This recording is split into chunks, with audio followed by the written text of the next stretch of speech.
What's up, PWL? This is Zach, and We got Leroy here.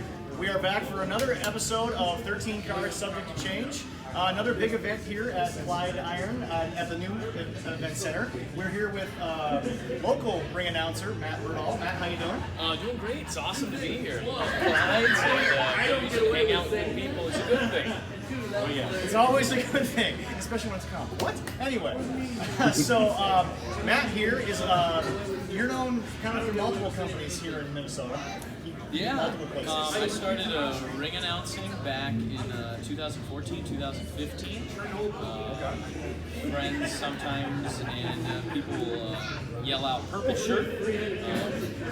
And yeah, love ring announcing. It's connecting the dots, which is a lot of fun. Big fan of pro wrestling for the last 20 years. So it's a super win-win. 1997 is when I started liking wrestling. All right, fantastic. What was the moment for you? Because it seems to be one of those sports where everyone kind of has a moment that kind of caught them. What was that sort of moment for you? Man, it was SummerSlam 1997. It was Jesse Ventura was the special guest referee. It was Triple H, Mankind, and Steve Austin in a title match in Minneapolis, Minnesota. That's when it caught my radar. It was coming to the city, and everybody was saying, "Oh man, you should go check this out." And so I didn't end up seeing it live, but all the buzz got me hooked. So was this back in like tape delay stuff when it was all on pay-per-view? You paid $50 Oh yeah, of course, yeah. Back in the day, yes. AEW, work on that. Anyway, everyone's got to take shots at everybody these days. Anyway, so I guess a big question that a lot of people want to know is, you got into wrestling, you like wrestling, but yet you got into ring announcing. Where did that come from? Well, my background is stage acting. I've done some commercial acting as well. Theater. That's been my bread and butter now for the last decade plus.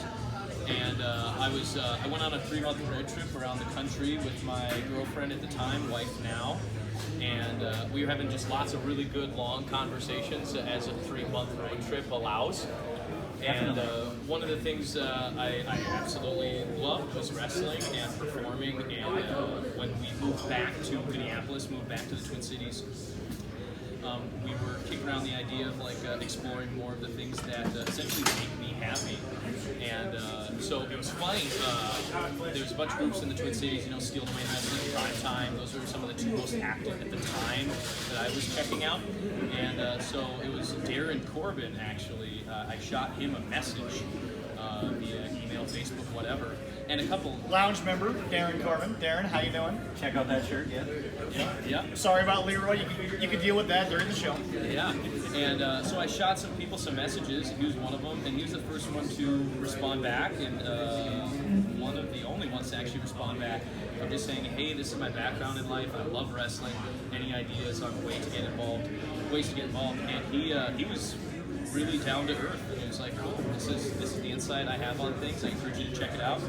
So I didn't want to be a wrestler at all. I've never had any desire to be a wrestler, honestly. Okay. I respect the heck out of it, and it is a wear and tear on the human body that is something I've been in a couple of car accidents in my life, riding a bike, taxi ran red light, hit me off my bike, herniated a couple of discs in my neck early, and so I knew, like, nope, that is pain, and I want nothing to do with that pain. So you didn't come out of that being the only person that knows who the Beatles are and living on that. Yeah. Shout out to the movie yesterday. Actually, wasn't bad. Yeah.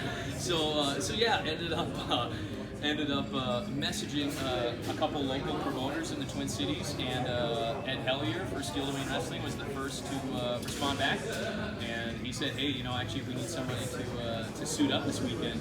And so I said I would do anything, honestly. I said whether it's exploring the world of being a ref, being an announcer, doing tickets, holding bolts for someone, putting the ring together.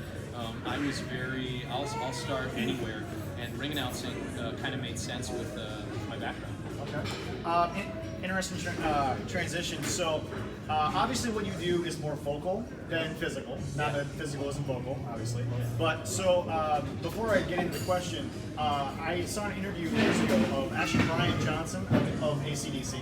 he was asked what his routine is, because when things are vocal, guys tend to have different routines based on how many years they've been doing it, this, that, yada, yada. And he said that from day one in AC/DC, his whole routine was literally just him going, ew, and that was the end of the routine. He got ready for a 3-hour show on just that noise. Yeah. So, do you have a routine to get yourself ready? Because I mean, it is something where you kind of have to be on point, ready to go.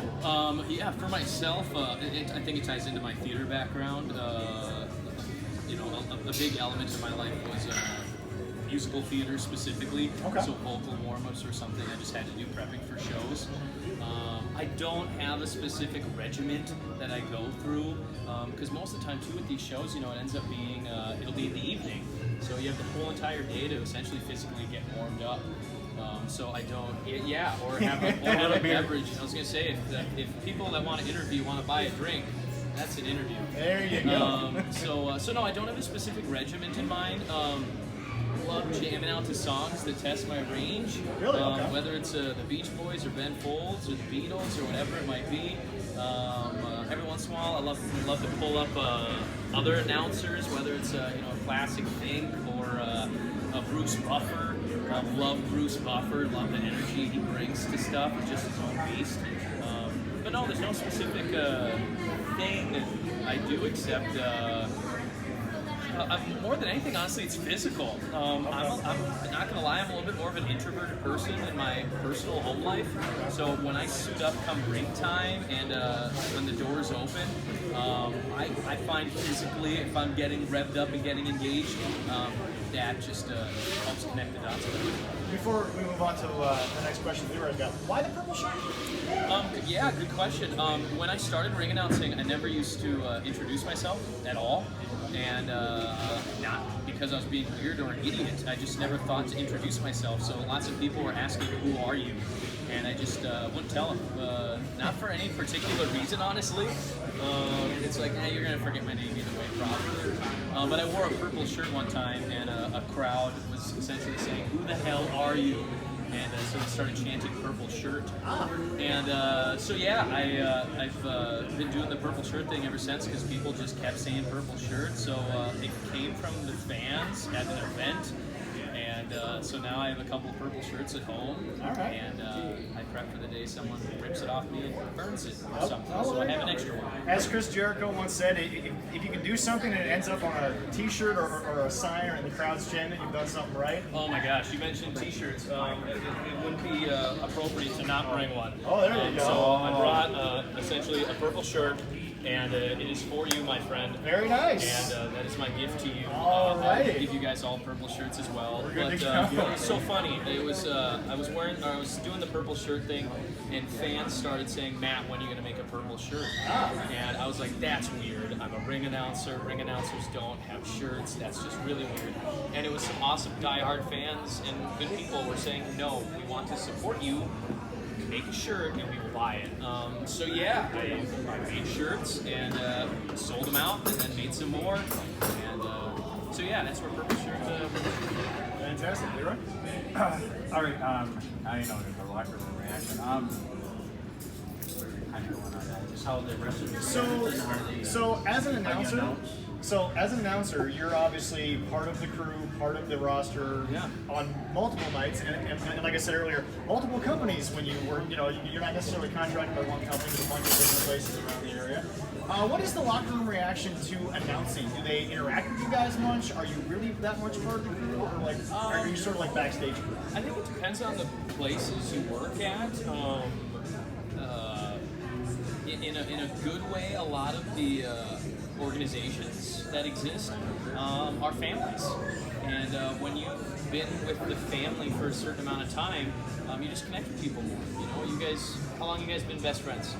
2-3 years. A couple years we worked together, and it's Awesome. kind of snowballed into all this The stuff. first couple months, maybe it was like, we could be friends a little bit. I don't know, maybe, and then a year or two goes by, and you're like, Dark oh my sense gosh. of humor has kind of speed that up sometimes. Yeah. So And then our mutual love of wrestling. Obviously, Got it right helps. there. yeah, so same thing goes for any work environment or theater environment as well. No, there's some groups I've worked with consistently, and it's family, and I love hanging out with them and love seeing them. sometimes when you more so go to do like one-off things, it's like you just don't have relationships established with people. So it's cool, nice to meet you, awesome. I've seen some of the stuff we've done. That's great. Talk to you later. Or yeah, groups you've been with more frequently. It's asking how family is, how my wife is. And there seems to be sort of like a constant. You're mixing with a lot of the same guys in a lot of different companies, especially on circuits. Yeah, in the Twin Cities or Minnesota. God, what is it now? I think there's like 12 to 14 groups in the Twin Cities and the state of Minnesota. Getting close to that. Yeah, it's like a dozen. It's just a lot. So, have you worked with all of them, or are you still working through? It's a small handful because one of my main things I've talked about is I run a children's theater. That's one of my main things I do. We were actually going to get into a couple of that stuff because you post a lot of stuff about that. Yeah, so that's essentially my full-time job. Okay. I love the ring announcing. It's great to suit up on the weekends, and that's awesome. But no, there's a lot of groups in town, and I've worked some months. I've gone, you know what? I'm working 3 to 4 weeks every month on the weekends, and it's like that's awesome. It's super cool and wonderful. But then eventually, it's honestly, man, I want to be able to go out of town and go to the lakes, and it's like you just can't do that. So for the wrestlers and the performers that live that life and they love that, that's awesome, and I'm so happy for them. But for me, I want to have that balance of no, I work 1 or 2 weekends a month, and then get to be a human being and spend time with my dogs. No, growing up and stuff like is your favorite, and going in and announcing and doing this. Do you have a favorite ring announcer that you enjoyed watching, or do you kind of want to be like? Or anything? I know there's a few out there. I think for ring announcing, it's really different than, at least at the level that we do it here, or essentially an independent level. It's very different than I think what most people recognize as being on TV. You have more freedom as an indie guy? No, freedom's the word. It's a different responsibility, honestly. The freedom, I think, can relate to the idea of connecting the dots, and that's the way I like to describe it, honestly, because there's going to be times when you're not just ring announcing. There's times you're being an MC. There's times you're going out into the crowd and doing essentially, like audience company liaison work. Aaron, just for a quick note, Aaron Bowles, he actually started the Pro Wrestling Lounge that we're a part of. Awesome, thank you, Aaron. This is the guy who, yes, it's not on video, I apologize, but this is the man who announced the lounge live at a show here at Clyde. We didn't know he was going to do it, so stop getting on me is why I didn't film it. And he kind of just did it. Maybe we can get it live today. We'll try. We're going to work on that. We'll try. Yeah, if there's a moment, I'll throw it out there for sure. There you go. And I think that's a good way to describe it, honestly, the idea of the freedom. It's more so if there's a moment. There can be times when the match just got done, and maybe there's business between matches, and it's like, man, I need you to go out there and fill a couple minutes, 2 minutes, 4 minutes of space. So it's not just walk out there, announce the match, and then leave. It's like, cool, I have to fill this gap because maybe there's a moment of a wrestler prepping something, or some business essentially that needs to happen. So yeah. All right, so do you have a favorite wrestler to work with? Because like you said, you kind of go around. I'm sorry though, back to the original question, I guess I just didn't even answer it. A favorite announcer that comes to mind, or maybe someone that I followed in some way, shape, or form. Because the world is so different than just announcing the matches and then get out of the ring, get into the ring, get out of the ring, get into the ring. It is a different beast in my mind. But I love Bruce Buffer, honestly, just because he's so different. He brings a fire to what's happening. And I think at this level, you need to. I love Justin Roberts, I love Fink, I love all those guys. And everybody had their own flavor, especially in the world they lived in at the time. But for me personally, and I don't even consistently or religiously watch MMA, but Bruce Buffer, or Michael Buffer referencing, Bruce Buffer is more my guy, honestly. Fantastic. Sorry. No, hey, subject to change. We'll get to him. We'll get to him if we get to him. Favorite wrestler to work with, or just like a combination of favorite wrestler. What are highlights of the job for you? I mean, obviously, just being a part of it, you obviously enjoy the sport itself. Love it. What are highlights that people might not know you get to do other than just really being at shows and getting to watch a craft? In regards to theater, I love improv. I respect the heck out of improv. What's more improv than professional wrestling? Agreed. Depending on where it is and what you're doing. So I think that's one of my biggest things, honestly. I just have a huge respect for improv and food. I have a huge respect for food as well. And speaking of food, there's food we have coming here. Like I said, we're at Clyde Iron. We have the Killer Bee Burger, which happens to be quite this large, entertaining thing. They are known for wood-fired grilled stuff here. It's a big thing to do. Have you actually eaten here? You've been here a couple of times. Have you had the food? I have eaten here. I don't remember honestly what I've eaten, just because it's all really good. And I kind of just say, what are the popular things? Get me one of those. So you don't really read the menu. You're just kind of like, bring me whatever at that point. No, I'm that kind of guy. When I go to a restaurant, I'll go to the server and say, what are the 3 most popular things on the menu? They'll say A, B, and C. I'll say, great, let's do B.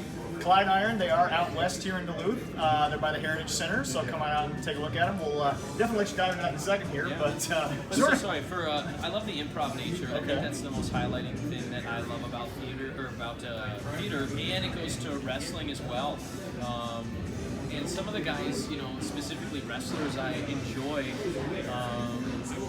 We mentioned Darren Corbin earlier. Love Darren Corbin just because I feel like he is an awesome. All the wrestlers, every wrestler, any performer, doesn't matter if it's theater, wrestling, whatever. You got to have a well-balanced toolbox, and he's got a great toolbox. Like he can do the kid stuff, he can do the fun stuff, he can do the comedy adult stuff, he can do the aggressive. I'm bringing a fight tonight kind of a feel. So he's one of my favorites, honestly. He didn't pay me to say that. Mitch Paradise, beast. Love Mitch Paradise. He has that larger-than-life quality, which I think for all of us. That's sort of the throwback to the golden age. Totally. He's sort of a giant. In a sport that's almost getting smaller. Yeah.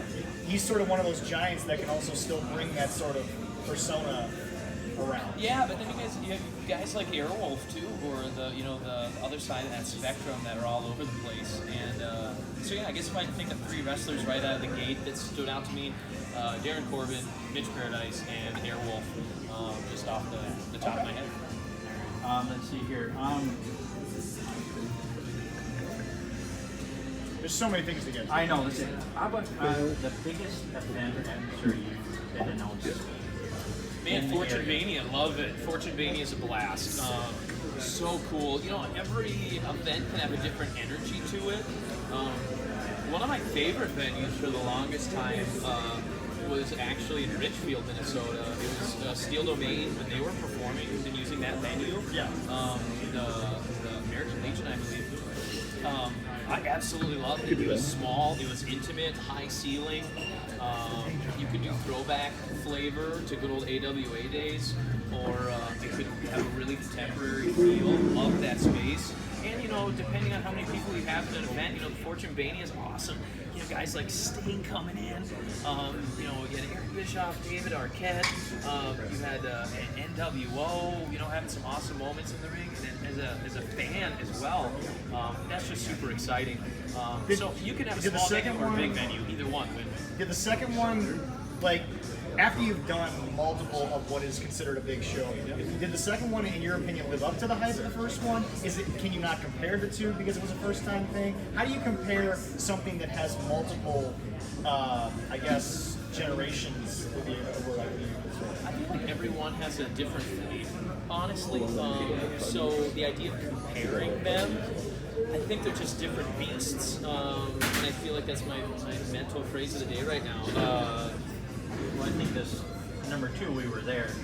The biggest atmosphere they changed from last year to this year. We weren't at the first one, but the weather with the rain. I liked the rain, honestly. I feel like a wedding.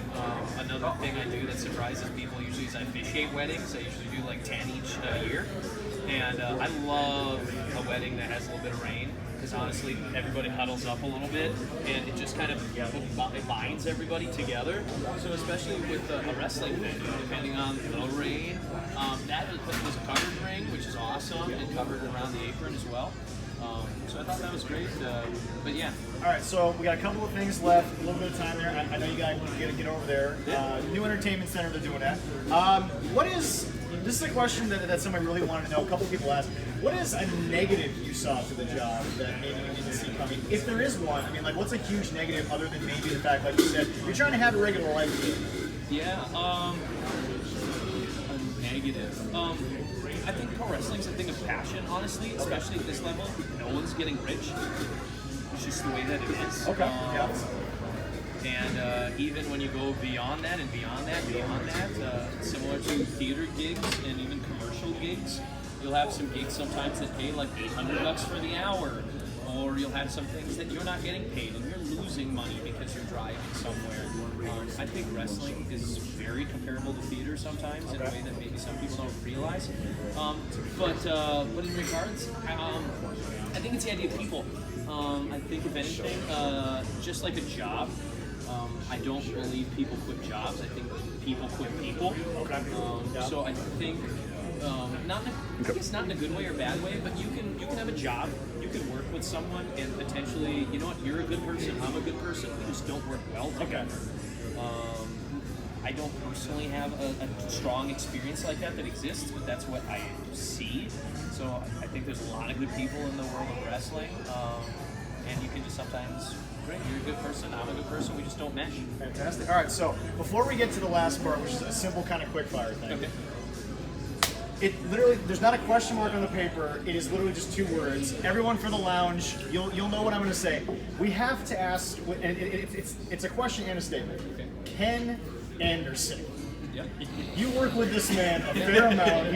He's got a wrestling school in Minnesota.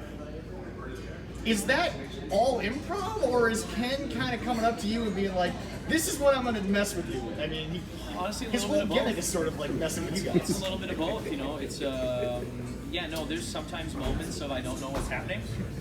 That's true. And then there's sometimes moments of like, hey, I want to try this, or I got some business I want to do tonight.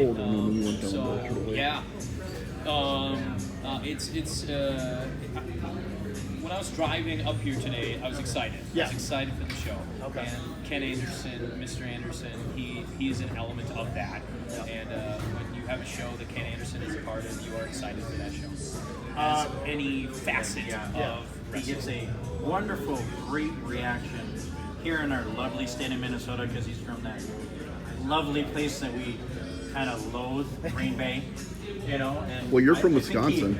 I live over there, but I bleed my purple and show it rarely because they love me there. We'll get there in a minute. I love it. So, best and worst moments in doing this. Best in that, what was your favorite? And worst as in, have you ever had a moment that just everything went haywire and you were in the middle of a live show?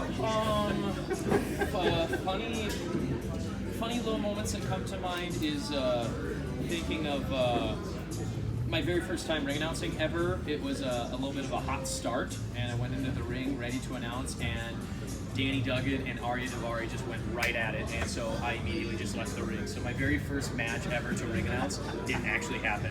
All right. Because of that. All right, well, We're diving in a little bit of that. we're going to do a quick thing. If you'd like a bite, you go right ahead. We're going to do a quick thing. He's going to go for the fries.